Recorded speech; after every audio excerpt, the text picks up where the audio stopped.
우리 계속해서 베드로의 말씀을 베드로를 통해 하나님께서 이루신 일을 보는데 베드로가 편견이 있었죠. 편견이 고정관념 같은 게 있었어요. 유대인들에게는 복음이 전해질 것이다 라는 생각을 했어요.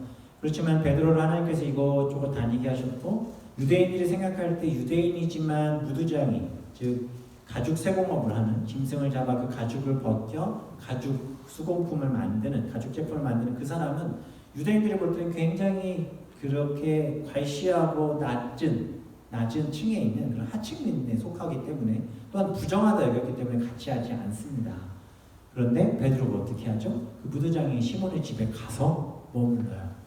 많은 사람들이 그에게 올 수도 있고 또 많은 사람들이 베드로에게 병고침을 받고자 다가올 수도 있었지만 베드로는 그 무두장의 집에 가서 조용히 하나님의 또 다음 스텝을 위해서 기도하며 그 자리에 기다리고 있었습니다.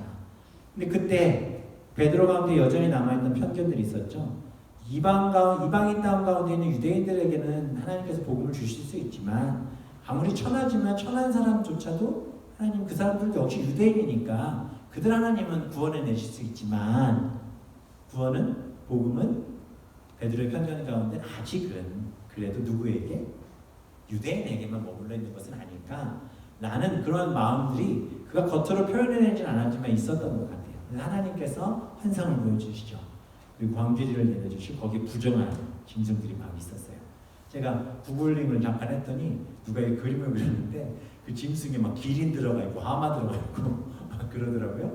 어찌되었든 부정한 것들을 보게 하셨어요.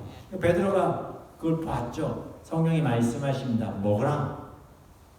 베드로가 어떻게 하죠? no. 제가 한 번도 이런 걸 먹어본 적이 없는데 지금 그걸 왜 나한테 먹으라고 하십니까? 안 먹습니다. 소리를 쌩 질르는 거예요. 근데 이런 일들이 똑같은 음성이 3번씩이나 보고 듣게 하셨어요.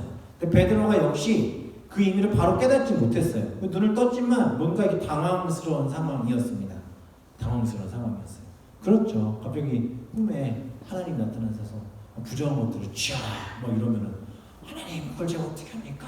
뭐 그런 3번이나 그런 환상을 보다가 갑자기 눈을 딱 떴어. 이걸 해야 되는 거야, 말아야 되는 거야, 막 이런 고민들이 있었겠죠. 베드로가 이제 뭔가 멍한 상황 가운데 있었어요. 근데 그때 누가 등장을 합니까? 오늘 17절에 보면 베드로가 뭔가 환상이 무슨 뜻인지 의아해하고 있을 때 마침 고넬료가 보낸 사람들이 시몬의 집을 찾아 문 밖에 섰어요. 그리고 불러 묻죠. 베드로라는 시몬이 여기 유숙합니까? 라고 말합니다. 베드로가 아직은 그 환상에 대해 생각하고 있을 때 성령님께서 그에게 직접적으로 말씀하신 게 뭐냐면 말씀하시되 뭐라고 합니까? 2 사람이 너를 찾아. 그리고 내려가. 그 의심하지 마. 그리고 뭐라 그래요? 함께 가. 마지막 한 절, 내가 그들을 보내었느니라 하시니. 베드로가 뭔가 아직은 정신을 차리지 못하고 이게 뭔가 하고 성령이 말씀하시는 거예요. 2 사람이 너를 찾고 있다. 내려가라. 의심하지 말고 그들과 함께 가라. 그들이 누구인지, 그들이 어떤 사람인지, 나와 어떤 관계인지 그건 중요한 것이 아니었어요. 뭐예요? 내가 보냈으니 그들과 함께 가라 라고 명령하시는 거예요. 그 베드로가 나가죠. 내려가 봤습니다. 그랬더니 그곳에 서 있는 사람들은요, 이방인, 유대인 아니에요. 이방인 고넬료라는 사람이 보낸 사람들이었어요. 평소 유대인이 멀리하는 이방인들이었고 또 어찌 보면 이스라엘을 속박하고 있는 로마의 군사들의 사람들이었습니다.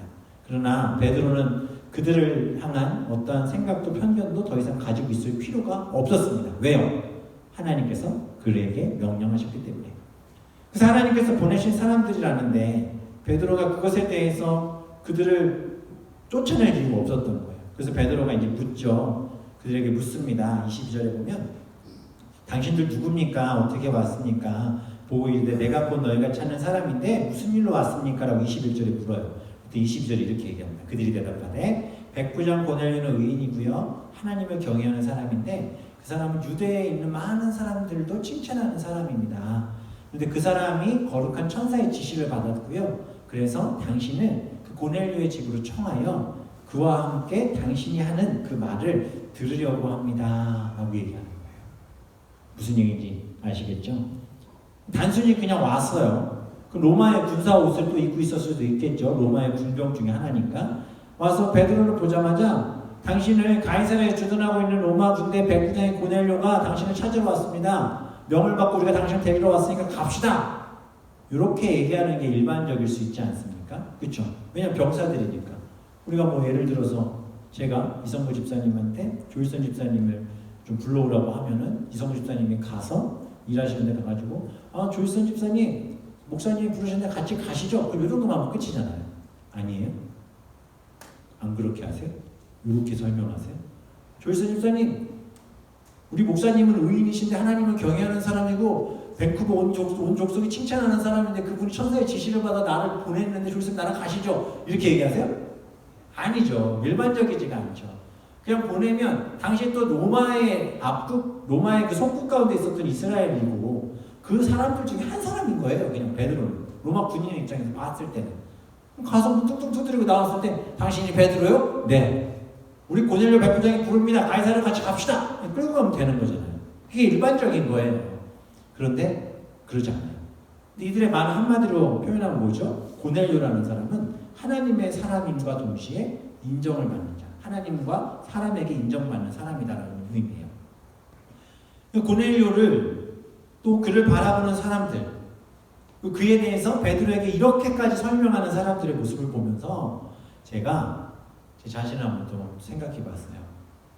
과연 저를 알고 있는 사람들이 저에 대해서, 신앙에 대해서, 또 제 사역에 대해서, 제 삶에 대해서 평가한다고 했을 때 이게 제가 눈앞에 보고 있는데 제욕하실 분은 없잖아요. 있나 보네요. 그러지 마세요. 눈앞에 보고 있는데 목사님은 아니 이런 거는 별로 없어요. 그럼 반대로 제가 없는 곳에서 저를 어떤 사람, 어떤 인간으로 다른 사람들에게 설명할까? 이 질문이 이제 제한테 던져진 거예요. 그리고 먼 곳에 있는 사람들이 아니라 그럼 나와 가장 가까이 있는 사람들은 혹은 나의 가족들은 나는 정말 어떤 사람, 어떤 인간으로 보일까? 라는 이 질문이 갑자기 딱 드는 거예요. 그러면서 할 수만 있다면 들어보고 싶다. 나는 같이 있지 않은 곳에서 어느 교회 다녀? 밴쿠버 만나게 되면 담임 목사님, 손진은 목사님이셔. 되게 가까운 사람이에요. 모르는 사람 교회 올 사람이 어떻게 하겠어? 우리 목사님 너 이렇게 하는데 정말 가까운 사람이에요. 내가 무슨 얘기를 해도 그냥 다 받아주고 그래라고 동의할 수 있는 그 사람한테 만났을 때 목사님 어떤 분이셔? 물었을 때 괜히 오늘 이렇게 얘기하나? 눈빛들이 좀 상처가 되는 느낌이에요. 왜 그러셨어요? 뭐라고 하겠냐는 거예요. 그럼 저를 제일 잘 아는 저희 아내가 또 제 가족의 우리 아이들이 저희 형님과 동생이나 가족들이 그런 거 다 떼놓고 그냥 누구나 편하게 얘기할 수 있는 자리에 갔을 때 진웅이는 어떤 사람이야?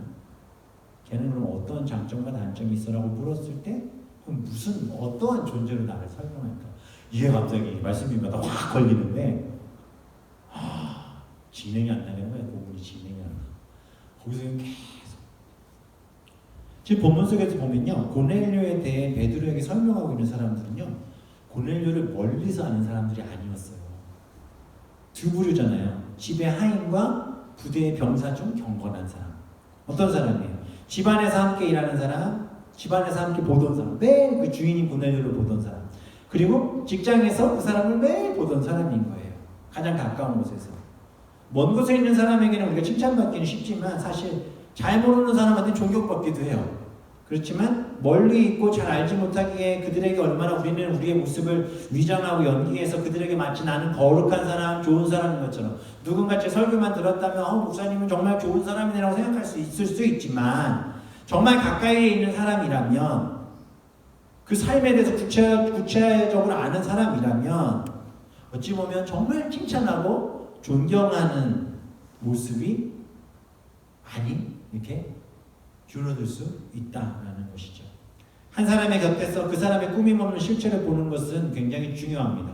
그 꾸밈없는 실체를 보았을 때 우리가 그 사람을 정말 존경하고 사랑하고 또 그 사람을 우러러보고 그 사람을 통해 하나님의 모습을 볼 수 있는가에 대한 질문이 오늘 우리 이 자리에 있는 우리 모두에게 주어지는 질문이라고 생각합니다. 어떻습니까? 내 아내는 나를 정말 참된 크리스천 남편으로 생각하고 있습니까? 또 내 남편은 나를 진정한 신앙인 아내로 여기고 있습니까? 내 자식들은요? 나를 매사에 하나님을 경외하는 부모로 교회나 직장이나 가정 안에서 하는 행동이나 말이나 모든 것들이 우리 엄마 아빠는 똑같아 라고 여길까요? 아니면 안 그렇게 생각을 할까요? 나와 함께 직장생활하는 사람들은, 상사나 부하 직원들은 나를 의로운 상사로 또는 좋은 부하 직원으로, 나를 정말 크리스찬으로, 신령한 사람으로, 정말 거룩한 사람으로, 저 사람에게 무엇을 맡겨도 진실하게, 자기가 손해볼지라도 진실하게 그 일을 맡아 할 사람이다라고 인정을 해주는 사람이냐는 질문입니다. 여러 가지가 이제 카테고리가 정해 제가 말씀드렸지만, 저희가 다른 건 잘 모르겠는데 사실 자녀들에게 내가 어떻게 보이느냐는 되게 중요해요. 이건 진짜 중요한 부분이에요. 정말 자녀들이 볼 때도 우리 엄마 아빠는 교회나 가정이나 기도하는 엄마, 기도하는 아빠, 정말 신앙생활 열심히 하는 엄마, 신앙하는 아빠, 우리들에게도 정말 그렇게 보여지는 엄마, 아빠라는 것들이 자녀들에게 보여질 때 그 아이는 평생 변하지 않는 신앙의 그 뿌리 가운데 살 수 있고요. 그게 아니면 이 아이들이 머리가 크고 자라면 그렇지 않았던 부모의 모습을 똑같이 보고, 그러니까 아이들의 모습을 보면 그분이 정말 크리스찬으로 살아나는 사람을 우리가 잘 볼 수 있다는 거예요. 제가 이거는 청소년 청년사회를 하다 보니까 그렇게 제가 그 부분 하나만 좀 확신하는 것 같아요. 그 아이를 보면 그 부모를 알 수 있습니다. 그 부모가 정말 신앙생활 잘 하는지 못하는지. 어떠십니까? 우리는 그러면 또 질문을 바꿔볼까요? 나는 다른 사람을 볼 때 그 사람의 아름다운 장점들을 보십니까? 아니면 추한 단점들을 보십니까? 한번 생각해 보세요. 고넬료가요, 오늘 보면 굉장히 훌륭한 사람이라고 하지만 사실 인간이잖아요. 신은 아니잖아요. 이 사람들이 얘기한 대로 의인의 경외한 사람, 족속의 칭찬, 거룩한 짓을 받는 사람이지만, 그렇게 보이지만 그에게 실수 없는 사람, 그가 결정 없는 사람은 분명 아니었을 거라는 거예요. 그러나 그의 옆에 있던 사람들이 그를 옆에서 보면서 때로는 실망한 적도 있겠죠. 또 마음 상한 적이 있을 수도 있겠죠. 불평불만도 있었을 거예요. 그러나 그들이 말하는 건 뭐냐면, 고넬료는 의로운 분이고 하나님을 경외하는 분이고 칭찬을 받는 분이고 거룩한 천사의 음성을 듣는 분이라고 말하고 있더라고요. 그들의 말 어떻게 돼요? 고넬료에게 흠을 잡거나 빈정거리거나 이 사람에 대해서 막 꾸미려고 하는 이야기들은 찾아볼 수 없다는 겁니다. 그저 자신들에게는 윗사람인 고넬료의 명을 받고 왔기에 그냥 베드로에게 단순히 명령의 내용만 통보해도 그만이지만, 그러나 이 사람들은 한결같이 고넬료에 대해서 좋은 말들을 하고 있어요. 그것도 그냥 하는 말이 아니라 마음을 다해 베드로에게 그 설명을 하고 있다는 거예요. 왜 어떻게 또 이 사람들은 고넬료에 대해 또 그렇게 좋은 얘기만 하고 있을까? 그 해답은 앞에서 볼 수 있죠. 이 고넬료가 보낸 이 사람들은 어떤 사람들이에요? 경건한 사람들이었다. 여기서 우리가 경건한 사람들의 특징을 볼 수가 있는데, 경건한 사람들의 특징은 뭐냐면요, 우리가 같이 사는 사람들의 모습 속에 결정이나 추한 면보다 장점과 아름다운 면, 하나님이 주신 귀한 모습들만을 더 오히려 크게 보려고 하는 것, 그것이 바로 경건한 사람들의 모습이다라는 겁니다. 경건한 사람이란 이 사람이 비록 부족하고 연약할지라도 그 사람 안에 역사하신 하나님의 형상을 보고 이 사람을 그래도 좋은 부분들을 가지고 만들어내신 그 부분을 자랑하고 좋아 보이게 만드는, 또 그 없는 사실은 아니잖아요. 맨날 제가 아는 권사님 한 분이, 권사님이시는데 입에 그 욕이 떨어지지 않으시는 저 밑에 지방 사시는 사투리 쓰시는 분이 계셨어요. 한국에 있을 때 그 권사님을 볼 때마다 와 막 이런 생각이 들었거든요. 근데 그 권사님은 다른 것보다도 사람들을 정말 많이 사랑해 주셨어요. 말없이 섬기시고 베풀어 주시고 이게 너무너무 크셨어요. 그러니까 사람들이 그분을 볼 때 처음에는 조금 이렇게 봤지만 그걸로 경험한 사람들이 얼마나 가깝게 그분을 다가가고 그분에 대해 설명할 때 그분은 정말 좋은 분이다. 그분은 정말 사랑스러운 분이다. 그분은 정말 사람들을 위해서 모든 걸 아낌없이 주시는 분이다라고 마음껏 이렇게 얘기하는 걸 볼 수 있었거든요. 우리도 동일한 모습이라는 거예요. 내가 사람을 볼 때, 누군가를 볼 때 그 사람의 단점을 먼저 캐치해서 그걸 가지고 누군가에게 전하고 있다. 이거는 빠꾸예요. 이건 하나님이 뺀지 매기시는 거예요. 이상한 말 많이 나오네요. 그죠? 이거는 그 자체가 뭐냐면 내 자신이 딱 보이는 거예요. 나는 지금 누군가를 봤을 때 그 사람에 대한 단점을 누군가에 전하고 있죠. 그 사람 경건한 사람이 아닌 거예요. 그래서 하나님의 눈으로 사람들을 보는 사람이 아닌 거예요. 오늘 고넬료의 모습을 통해 우리는 그것을 볼 수 있다는 것입니다. 경건한 사람이란 그 속에 진리가 담겨있고 그 진리의 아름다움으로 다른 사람의 아름다움을 또한 조명하여 그 사람의 아름다움을 다른 사람에게 보여주는 거예요. 그리고 그렇게 그 사람, 이건 포장의 개념만 다른 거예요. 아니, 저 사람을 포장해 좋게 설명하 이게 아닙니다. 그 사람의 연약한 부분이 있지만 그 사람은 덮고 또 내 눈에는 연약함보다 그 사람의 장점과 더 귀한 모습들을 더 아름답게 보여주고 또 사람들에게 전달할 수 있는 모습이 그들 가운데 있었다라는 것입니다. 우리가 하루 종일 누군가에 대해서 이야기할 수 있습니다. 한번 가만히 생각해보면 오늘 하루도 나는 누군가에 대해서 이야기를 했을 거예요. 아니 이번 한 주도 우리는 누군가에 대해서 분명히 이야기를 했을 것입니다. 내 위에 사람일 수 있고 아래 사람일 수 있고 가족 중에 누군가일 수도 있었겠죠. 그럼 내 입에서는 그 사람을 향해 좋은 이야기를 했습니까? 아니면 악한 이야기를 하셨습니까?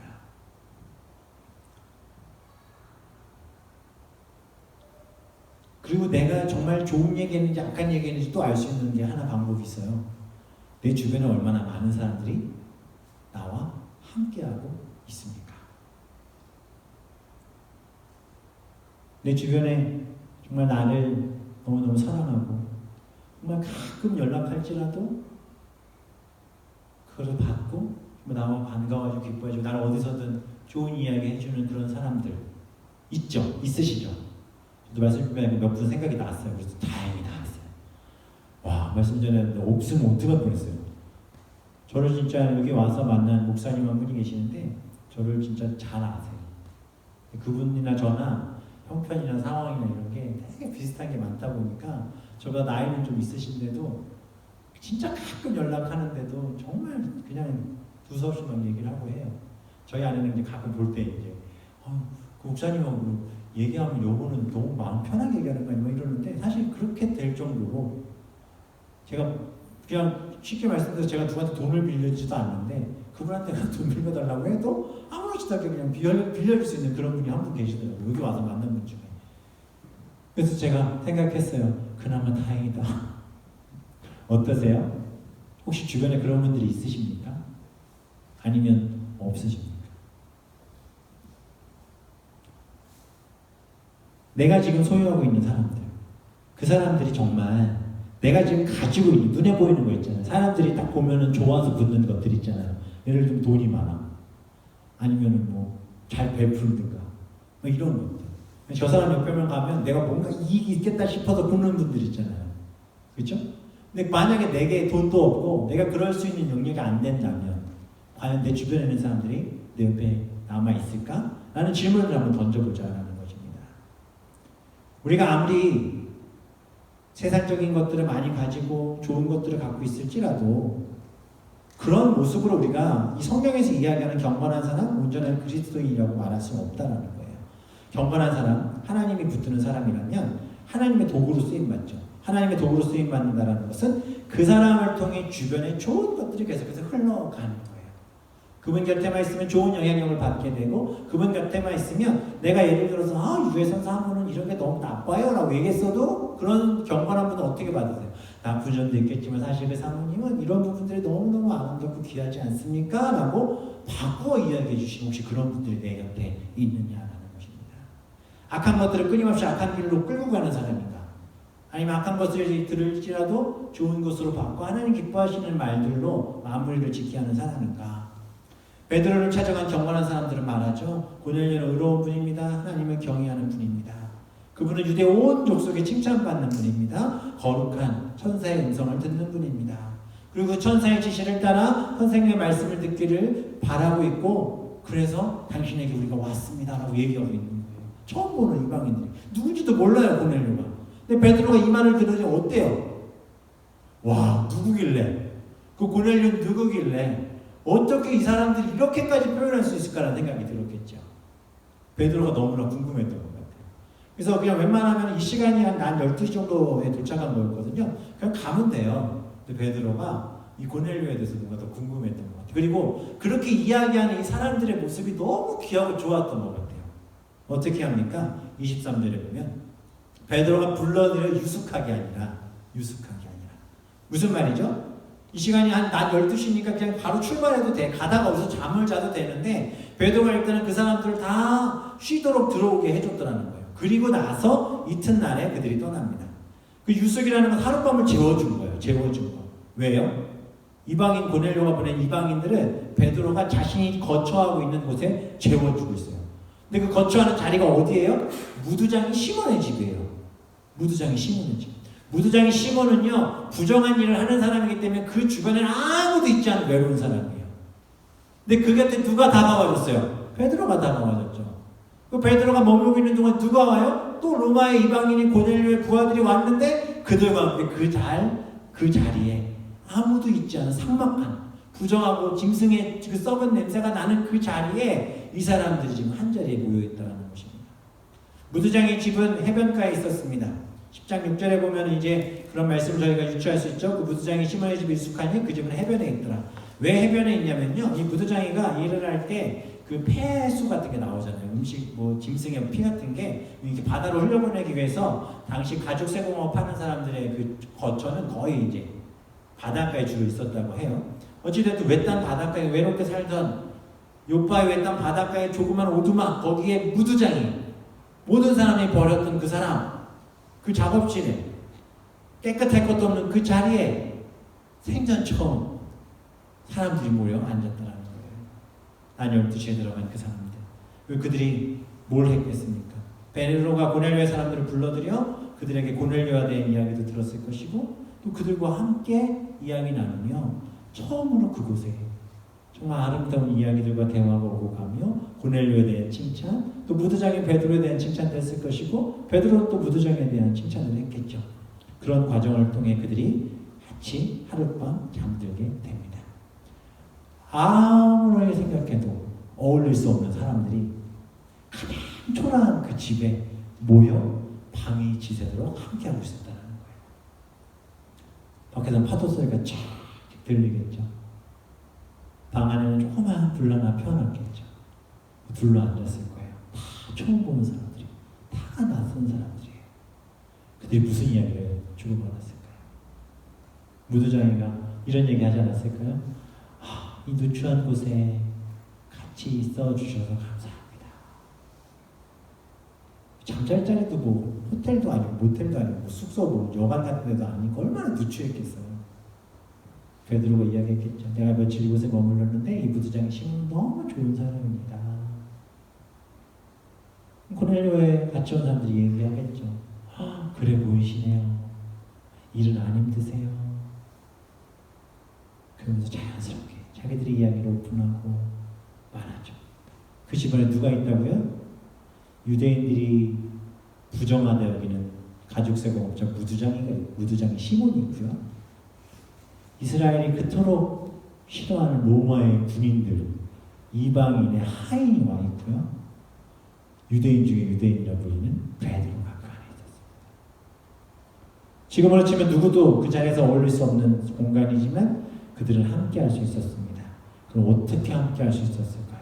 바로 성령님께서 그들을 한 자리에 모아 두신 거라는 거죠. 우리 교회가 이런 교회 됐으면 좋겠습니다. 성령의 조명 안에 분명 세상 사람도 손가락질하고 단점을 이야기하는 누군가가 지금 이 자리에 앉아있을 수도 있어요. 제가 그 사람일 수도 있습니다. 부족한 점이 많이 보이고 그것은 누군가에게 제 이야기를 누가 나가서 하신다면 흠이 될 수 있는 이야기들일 수도 있습니다. 그러나 성령님이 주신 그 마음을 우리가 하나님이 주신 그 형상을 회복하여 하나님이 주신 그 기쁨 가운데 우리가 있다면 서로를 향해 좋은 이야기를 내뱉어주고 또 그렇게 그 사람을 사랑으로 품어주고 또 그렇게 우리가 하나 되는 공동체로서의 아름다운 모습을 이루어가는 것, 이것이 성령님이 원하시는 귀한 모습이지 않겠습니까? 그렇게 될 때 우리 가운데 조금 실수하는 사람이 있어도 그것을 사랑으로 품고 그 사람이 실수하는 것을 고쳐서 하나님의 일에 함께 동참하고 동행할 수 있는 일을 우리가 감당하게 할 수 있다는 거예요. 우리 교회가 정말 이러한 것들이 흘러갔으면 좋겠어요. 기도하면 할수록 하나님께서는요 우리 교회를 너무너무 사랑하시는데 왜 사랑하시냐면 누구든 받아줄 수 있는 교회에 하나님은 사랑해 주시는 것 같아요. 무두장이가 있든 유대인 중에 유대인인 사람이 있든 로마의 군인이든 그의 하인들이 있든 예배드리고 하나님을 만나고 그 성령님의 인도하심 가운데 우리가 함께하고 있다면 우리가 그렇게 서로 사랑하고 나누는 일은 결코 어려운 일이 아니라는 거죠. 오늘 이 밤에 그 무두장이 집에 모인 그 모습은요, 초대교회 가운데 크리스천들의 모습이 얼마나 아름다운지를 아주 단면적으로 보여주는 굉장히 중요한 그런 교보제와 같은 그런 모습, 롤모델과 같은 모습입니다. 우리의 모습이 이랬으면 좋겠습니다. 우리가 순원들과의 모습이 이랬으면 좋겠어요. 사실 나노마고 막 이러다 보면 순장들이 생각지도 않은 부분에서 순원들이 막 툭툭 치고 들어올 때 속으로 저런 얘기를 해 막 이런 얘기 할 수도 있고, 순장이 얘기를 하면 자기 뭘 잘났다고 저런 얘기 또 하는 척하면서 하나 뭐 얘기할 수도 있고, 성경을 공부한 것대로 하는데 실수할 수 있죠. 하면 앞에서는 뭐 듣고 있는데 괜히 속으로는 무슨 열심히 해 저기 뭐 이렇게 얘기할 수도 있는 거예요. 이제 만나서 술 모임한 지 2번 됐으니까 서로 좋아 보이죠? 한 6개월 가보세요. 맨날 똑같은 얘기한다. 저 사람 할 얘기가 저거밖에 없나 보다. 분명히 누군가 저에게 오실 거예요. 순 좀 바꿔주세요. 왜요? 그 집사님하고 그 권사님하고 못 있겠어요. 이런 말이 들리지 않는 교회 되기를 주님의 이름으로 축원합니다. 시간이 지나 순원을 바꾼다고 그럴 때 안 돼요! 내가 얼마나 사랑하는데 이 소원들은 절대 뺏길 수 없습니다. 우리 평생 가기로 했어요. 뭐 이랬으면 좋겠어요. 그럼 제가 조금만 참읍시다. 그 사랑을 제가 알겠는데 조금만 참고 이제 또 다른 분들과 교제합시다. 생각만 해도 아름답지 않습니까? 또 우리 가정이 또 그러면 얼마나 좋겠어요. 남편 아내 얘기할 때 우리 남편은 안 돼요. 우리 와이프는 안 돼요. 우리 애들은 포기했어요. 이게 아니라 아이들도 이게 교회의 모습입니다. 이게 우리가 추구해야 될 교회의 모습인 줄 믿습니다. 하나님 우리를 그렇게 만드실 줄 믿습니다. 어떻게 해야 되냐고요? 경건하고요. 경건은 뭐냐고요? 성령이 주신 그 빛을 받으시면 돼요. 성령이 주는 그 빛은 그럼 뭡니까? 죄인인 내 자신을 인정하고 예수 그리스도에게 모든 것을 맡기는 인생인 줄 믿습니다. 예수님은 그것이 분명한 분이셨기 때문에 그분에게는 벽이 없으셨잖아요. 무엇도 꺼리낌이 없으셨잖아요. 제자들도 말리잖아요. 부정한 사람입니다. 귀신입니다. 음란한 여인입니다. 세입니다. 예수님 어디 가십니까? 아니면 예수님은 뭐라고 그러세요? 가지 못할 곳이 없으신 거예요. 왜? 그분은 말씀이신 그 자체이시고 성령님이신 그분이시기 때문에 그분의 눈에 그 누구도 미워 보이고 악해 보이지 않습니다. 근데 예수님 유일하게 미워한 사람이 있어요. 경건한 척했던 사람들. 우리 이것을 분명히 깨닫고 아셔야 돼요. 무슨 말씀인지 아시겠죠? 고넬료의 부하들이 사람들이 얘기했던 그 모습을 우리가 분명히 기억하시고 오늘 이 밤 우리 이제 순원들끼리 모여서 기도하고 나눌 때 딴 것 말고요. 오늘 서로를 좀 칭찬해주는 기도의 제목을 주셨으면 좋겠어요. 무슨 어떻게 하시면 되냐면 이제 기도 제목을 부르면 자기가 자기 자랑을 하세요. 저는 기도를 참 열심히 하는 권사인 것 같아요. 저는 참 정직한 집사인 것 같아요. 저는 정말 사람들을 많이 사랑하고 섬길 줄 아는 사람인 것 같아요. 이렇게 얘기 딱 듣을 때 속으로 이러면 봐도 그 자리에서 눈 감고 회개하세요. 내 마음으로 이렇게 고백하세요. 그런 마음이 삼기다가도 탁 잡고 맞습니다 주님. 저분이 더 그렇게 기도하는 분, 더 그렇게 섬기는 분, 더 그렇게 사랑하는 분이 되도록 제가 기도하겠습니다. 이런 마음을 딱 받으시고 기도하시면 하나님 역사하실 줄 믿습니다. 한 번도 안 해보셨죠? 제가 지금 앞에 이 얘기 하는 순간 속으로 그랬죠. 그걸 어떻게 들어주겠어요? 잘못된 거라니까요. 그건 빠꾸라니까요. 내 마음이 조금이라도 자연스럽게 앞으로 나와서 여기서 무릎 꿇고 회개 기도하고 들어가시면 돼요. 아셨죠? 그래서 우리가 그렇게 오늘 순원을 위해서 기도하고 또 오늘 이 영상 보고 집에서 또 따로 들으시는 분들 계실 텐데 우리 성도님들이시라면 그렇게 순원들 순장들도 또 기도하시면 좋겠어요. 그렇게 먼저 기도 제목 나누신 이후에 각자의 이제 마음에 있는 기도 제목들, 개인의 기도 제목, 또 가정의 기도 제목들 머릿속에 대충 정리하셨을 거예요. 그것들을 공유하시고 같이 기도하는 시간을 좀 가졌으면 좋겠습니다. 말씀 잘 기억하시고요. 성령의 밝은 빛 붙들어 서로를 위로하고 안아주며 기도하는 그런 은혜로운 시간이 우리 시간이 됐으면 좋겠어요. 그래서 다 터져 나와야 돼요. 순원들끼리 정말 다 터져 나오고 기도해 주게 생겨요. 숨기지 마세요. 가식적인 사람 되지 마세요. 다 드러내세요. 하나님 일하실 줄